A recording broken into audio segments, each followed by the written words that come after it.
Hi, everybody, and welcome back to Let's Combinate Drugs and Devices. I'm your host, Subhi Saadeh, and in this episode, we are graced and honored by Leonel Venegas. Leo is a quality and regulatory professional. He's had a storied career working at Alexion, Merck, J&J, Amgen, Medtronic, Ethicon, and Cordis. He's seen medical device and pharma. And he's somebody that I've interacted quite a bit with over the last few years in industry. He has a Zen sort of balance between the drug and device side. You're one of the few people that I feel purposefully injects GLP, GCP, GMP into conversations, particularly with device folks who are working in combination products. Why do you do that? Yeah, I think it's really important to integrate everything in the GXP world when you talked about combination products. So I'm the founder of Precision Regulatory Consulting LLC, a company that really caters to combination products, but also medical devices, in vitro diagnostics. As you can see, these basic products are developed both within the pharmaceutical biotech industry, but also from the medical device industry. When we talk about combination products, those lines get grayed out, and you have to integrate a lot of this terminology and concepts because terminology is everything, right? Words, it's everything. So how you basically define these parameters within these combination product development processes is really important. So I always talk about GLP and GBP specifically with pharmaceutical companies because you have to integrate, you have to understand the other aspects of the pharma world, like what the good clinical practices means, what good laboratory practices means, what good pharmacovigilance practices means. So it's really, I also have the fortune of working in both medical device and pharmaceutical companies. My background is in chemistry, so I'm a trained chemist, but then I did my studies, continuing studies in regulatory affairs. So through my studies, I really learned that it was very interesting to see how pharma companies define terms and medical devices define terms, which is really different, but it's actually talking about some of the same things. So I think that's why I think it's important to integrate those terms. What do you think are the biggest disconnects that you've seen when it comes to developing combination products? If you're looking at, for instance, from a medical device company, I started at Cordis with doing drug-eluting stents. And at the time, I worked with a lot of engineers that mechanical biomedical engineers, where their mindset was, as long as we can deploy the stent, and as long as we were thinking about materials and radial testing, radial strength, and the materials of the stent, etc. But these were drug eluting. So they have a code of a drug polymer onto the stent. So we're missing a lot of the pharmaceutical concepts at 210, 211, GEOs, drug potency, dilution rate. So a lot of the things were missed from a pharma side of that, from that scenario. If you look at the pharma company, they also, a lot of times they miss the part of the device, what the usability of the device should be, what the human factors of the combination product should be. So I think what's missing is really connecting those things, connecting those dots, and forming teams that work cross-functionally, not in a silo. When you were working on those device-led combination products, you're having to set up your quality system using 820 and then leveraging some of those things like you were talking about. Calculation of yield is another one. The identification of the verification of outsourced materials that are purchased is another one that is a requirement of the reverse side of part four. But maybe dive a little bit deeper on your experience with the device-led side and what do people in the pharma space not understand about that? I was actually at Cordis, which is J&J, at the time that OCP was started, right, at the FDA. I believe it was 2002 or 2003. And I remember one of the things that was really interesting from the side of the device-led combination product is the fact that these products have to be made fairly quickly to compete. At the time, it was almost the race to the moon was the race to the drug-eluting stents. Who had the best drug-eluting stents in the market? So we had Cordis, we had a Guidant at the time, Boston Scientific, and Medtronic. So I think one of the things that is from a device-led perspective is that it's different. And a lot of times the pharmaceutical company teams don't appreciate or necessarily understand is the process of design controls. This life cycle process that takes the product from concept all the way to launch, supposed to be fairly quick time, right? And for us to be able to compete in the marketplace had to be done within 2 to 3 years. If you do not have a new product in the medical device company, iteration of a products, obviously every 2 to 3 years, you were going to be left behind, period. In the pharmaceutical world, it's much, much different. Sometimes drug takes 10 to 15 years to get developed and marketed. So I think that's one of the biggest difference, the appreciation of design controls and the appreciation of risk management from a device-led perspective. What was it like for a device-focused company to talk about things like formulation, dosage, and things like that? Was there dedicated pharma teams? My point of view is mostly working in a kind of big pharma sponsor where you have a device team that is a small element compared to the larger pharma organization. What is it like for the pharma side in a device-led organization? It's not much different, Subi. A lot of time pharmaceutical company, the pharma device-led companies, like some of the ones that I worked, like Medtronic, I mentioned, we had a team, we had a department that did all the analytical chemistry. We have a setup of labs and HPLCs and GCs into quality control lab, per se. Some of the companies that I've come across had outsourcing that part to outsource the testing from an analytical chemistry perspective, but some companies had internal, like the ones that I work. But it's not much different as with today with drug companies having small device teams, device development or engineering teams and device quality. I think the main thing though was these companies, the iteration of products, the life cycle of the products was between 2 to 3 years. So really there was a lot of focus on a lot of making sure processes were streamlined and were efficient. A lot of work went into the planning phase where you developed your plans, your regulatory plans, your quality plans have to be okay. Who's going to do the quality QC, and or are we going to outsource? Are we going to have it internal? Who are going to be our suppliers? Who are going to be our vendors? That's what I think it's a different. There was a different mindset back then that I think today pharmaceutical companies have adopted. When I think of combination products, like not many people who have worked in the pharmaceutical space have really touched that device-led bit that you're talking about. At the same time, there are different modalities that a lot of people haven't dealt with. You worked at a company that was focused on rare diseases, and you were working in the combination product space focused on rare diseases. What are the important factors to consider when you're working with a rare disease product? And for me, it just breaks my brain of you only have so limited, your batch sizes are so limited that how do you can't test 100% destructive, obviously. So how do you deal with the creating the development data, creating your ongoing stability, all of that stuff when it comes to rare disease? Yeah, you're absolutely right. When you're working with a rare disease, you're looking at 1 in 2,000 people have this rare disease. And last figures I remember from working at that company was there are about over 7,000 in the world that are already.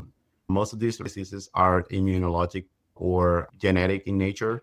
So there's definitely very difficult time that has a lot of these researchers or people in the clinical space finding these patients. Where are these patients in the world? When you're talking about one patient out of 2,000.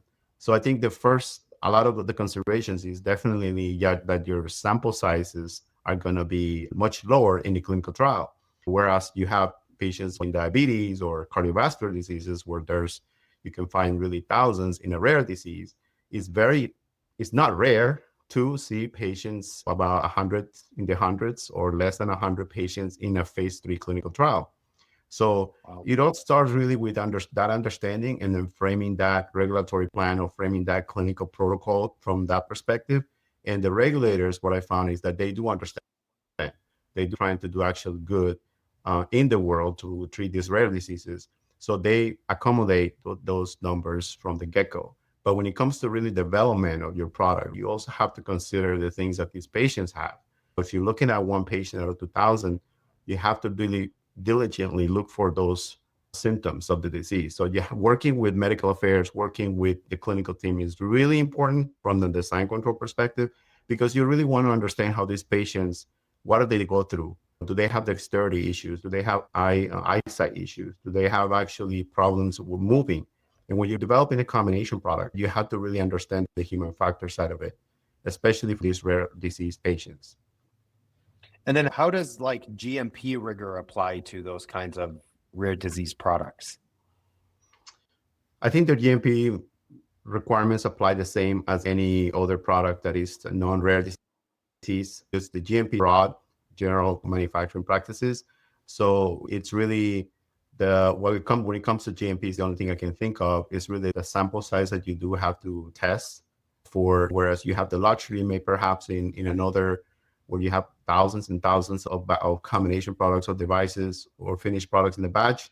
In a rare disease clinical trial, phase 3, you might have 1,000 or you might have 1,000 or 2,000 batch sizes. So your sample size is much smaller, then therefore your test requirements or your test protocols should reflect to that, because you're not going to be able to test 300, attribute 300 on a batch size that it's only 1,000. But then how do things like process validation work? So process validation, it depends, right? If it's a really clinical batch where you're actually launching a clinical batch for a phase 3, you only need to get qualification in place. So qualification of your equipment, qualification of your processes, qualification of your procedures.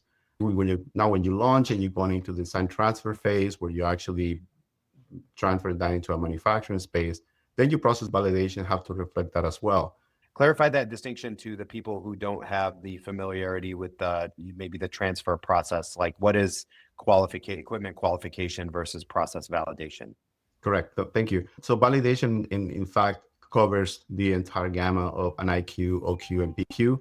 So you have your instrument qualification, where you basically only qualify your equipment parameters that you're going to use. It might be some fixtures, it might be some parameters of your equipment, utilities, etc. Right? And then you go into operational qualification, where you have your worst case scenario parameters from maximum, where you're testing your design space of your product.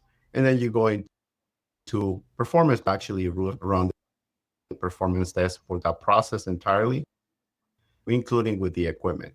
So manufacturing assembly equipment that you have brought in to do the plunger raw insertion or to do the packaging, etc. So putting it all together is validation.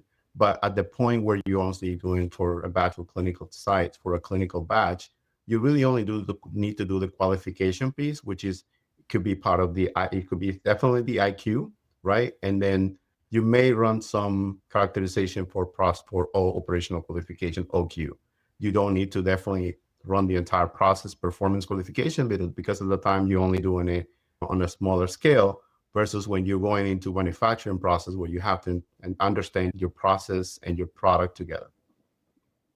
To summarize, you're saying that if something is just CTM, clinical trial material, you can treat the clinical trial like it's almost a controlled launch, where you've scrutinized the samples enough to know that the samples that are going into the clinical trial are definitely good. You're not making any determination one way or the other about the overall manufacturing process supporting all batches that are going to be manufactured in the future. You're just saying the batch that I made that's going in the clinical trial is good. You'll test it, you'll do release testing and all of that.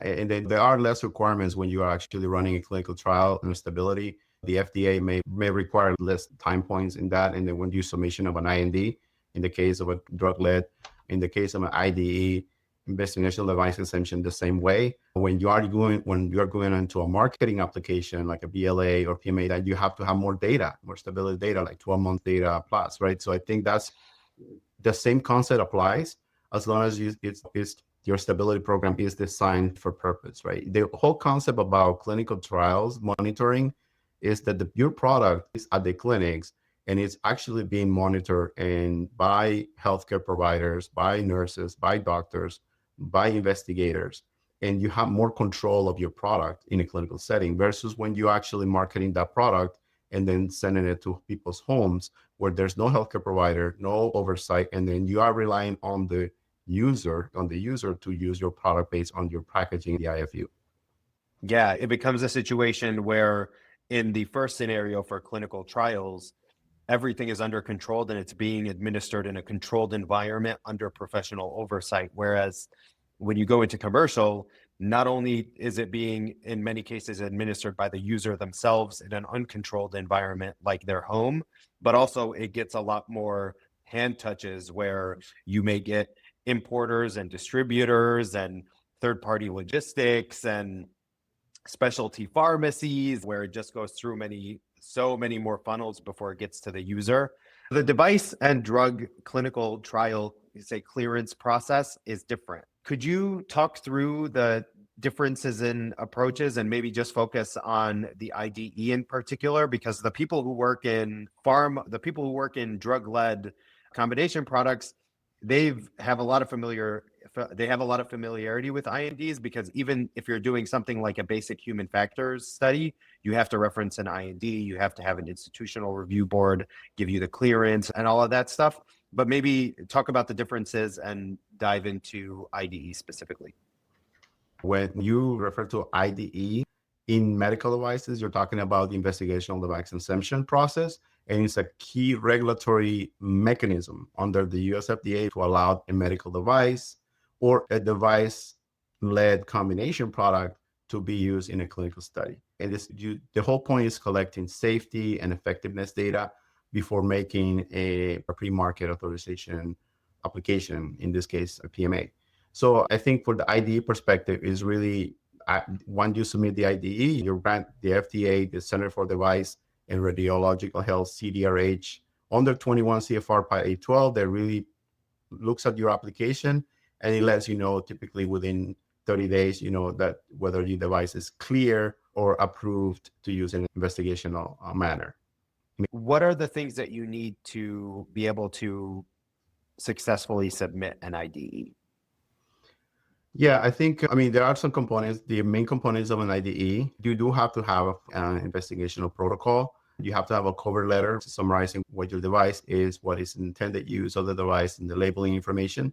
You have to have a plan. So the clinical plan, which basically like a clinical study protocol in the pharma companies, that basically defines your objectives of the clinical study, your device endpoints, risk analysis, how you're going to do the monitoring, and the classification rationale of your device, right? Is it a class 2? Is it a class 3? You also have to in your IDE, you have to report prior investigations. You have to have the manufacturing information, some of the investigator agreements and IRB approvals. You still need IRB and IEC approvals, labeling, and some of the informed consents from patients that are going to go under this study. So it's not very different than an IND from a drug perspective. You have to have all this material, all this content for an IDE. On the drug side, clinical trials are very common. The device side, it's much less common, right? It's not that it's less common, it's that it's less clinical studies required. So when in a drug-led company or clinical studies, you have go through a phase 1 study, which is basically looking at safety, right? Is your device safety? Your sample size could be between 10 and 50 patients.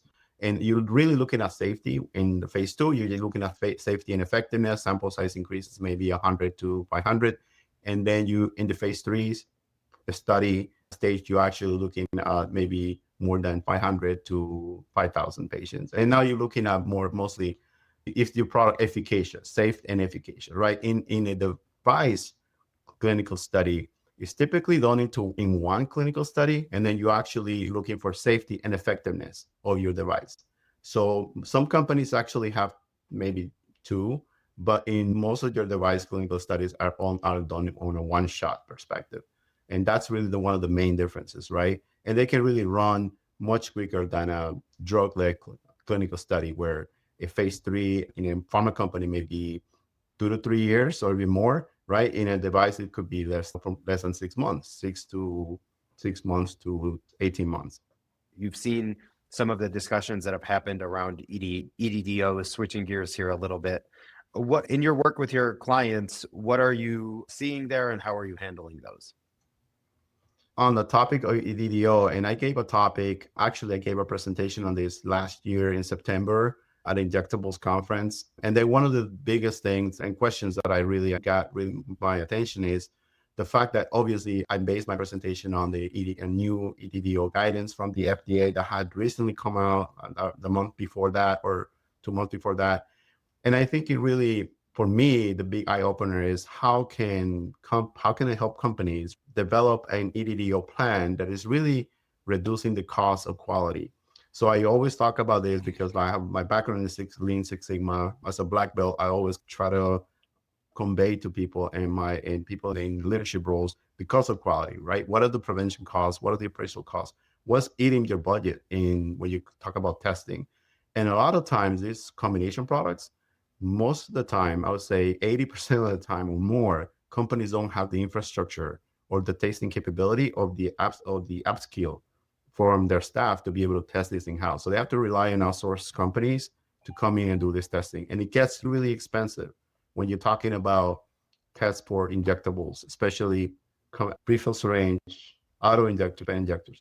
So my focus have been really helping companies understand the cost of quality in terms of appraisal costs, right? Or when they're actually appraisal costs, when test methods, test materials, inspections, those are appraisal costs that really eat up a lot. And reducing that to a bare minimum and helping the companies develop internal test methods and processes and validate these methods internally, to me, I think this is a game changer because now they're able to control the quality in-house and they're able to completely reduce or eliminate those appraisal costs. It is difficult finding good, competent labs that have the appropriate controls internally or externally is definitely a challenge when you're talking about like the combination product testing. It's hard to build that infrastructure, and the labs are not the same as your standard drug lab that's doing HPLC or whatever identification, CCI. Like the functional test methods are different, and you sometimes will have to do a cost benefit of, do I bring in new lab technicians, another lab manager, whatever? And does that offset the cost of just going with another contract test lab that maybe has all of that in-house, but makes my supply chain more complicated? So I think that's for sure a challenge. Could you talk about how you became a Six Sigma black belt and what that process is like? Because most people don't know that takes years to get.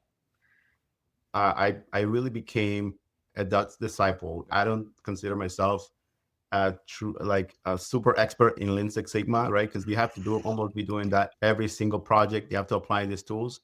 I am a certified Six Sigma black belt. So my journey really started back in Johnson and Johnson when they had a program on Lean Six Sigma black belt. So I started as a yellow belt. It really took some courses for yellow belt, did a small project. Then I went into the green belt training, and then I did a little project. Then to get to black belt, you really have to be reviewed and scrutinized by your master black belts at the time and understand whether you really had the motivation and the skills you're based on previous projects to go into the black belt program. So I did that at Ethicon, got my black belt, and then I went and did the project that was years to that. And subsequently to that, I moved into Medtronic, where actually they had a really intense program based from Minneapolis, where you had to basically Johnson and Johnson had where focus was mostly on lean, and I did a lot of lean manufacturing projects with 5S, Kaizen, Kanban. a lot of these were actually on site where I was in the manufacturing site. So I really appreciated that we're able to use on the job these concepts in stream leaning some lines in Mexico, where I worked at the time in Juarez, to be specific. When I moved from J&J to Medtronic, the focus was mostly on Six Sigma and reliability. So I got the black belt there for Lean Sigma, and a lot of focus was on Six Sigma, but most of that was designed for the Six Sigma. So DFX, which was really helpful when it comes down to developing combination products and developing class 3 medical devices. So that's really what been my journey. I'm still learning. I'm a long time learner, so I continuously read about this concept and try to apply it with my clients, right? Like I was mentioning, the concept quality, and you hit it right on the nail. Most of the time, executives or leaders don't know how much money is going down the drain in terms of poor quality, right? I talk about appraisal costs, but I want to mention internal failure costs and external failure costs. Like basically those costs are, scrap, rework, missing documents, retests, the downtime. Those are internal failure costs of your processes in manufacturing, but also some external costs. A lot of times we don't understand, and we understand the internal costs, but we don't understand the external costs. So we don't see like warranty changes, complaints, return products, late delivery, rework after installation, lost opportunities with vendors or clients or customers. So those are the kind of things that I really looked at when I do an analysis on those type of tests when for specifically for EDDOs. Where can people find you, Leo? They can find me in my website or they can find me in LinkedIn. I'm Leonel Venegas. Under my company is precisionregulatory.com. They can just set up an appointment with me or have a discovery conversation where we can talk about quality tools, we can talk about regulatory or combination products. Awesome. I will put the links in the show notes. Thanks for coming on, Leo. This was awesome. Thank you so much. It's been really exciting to talk to you and wish you the best.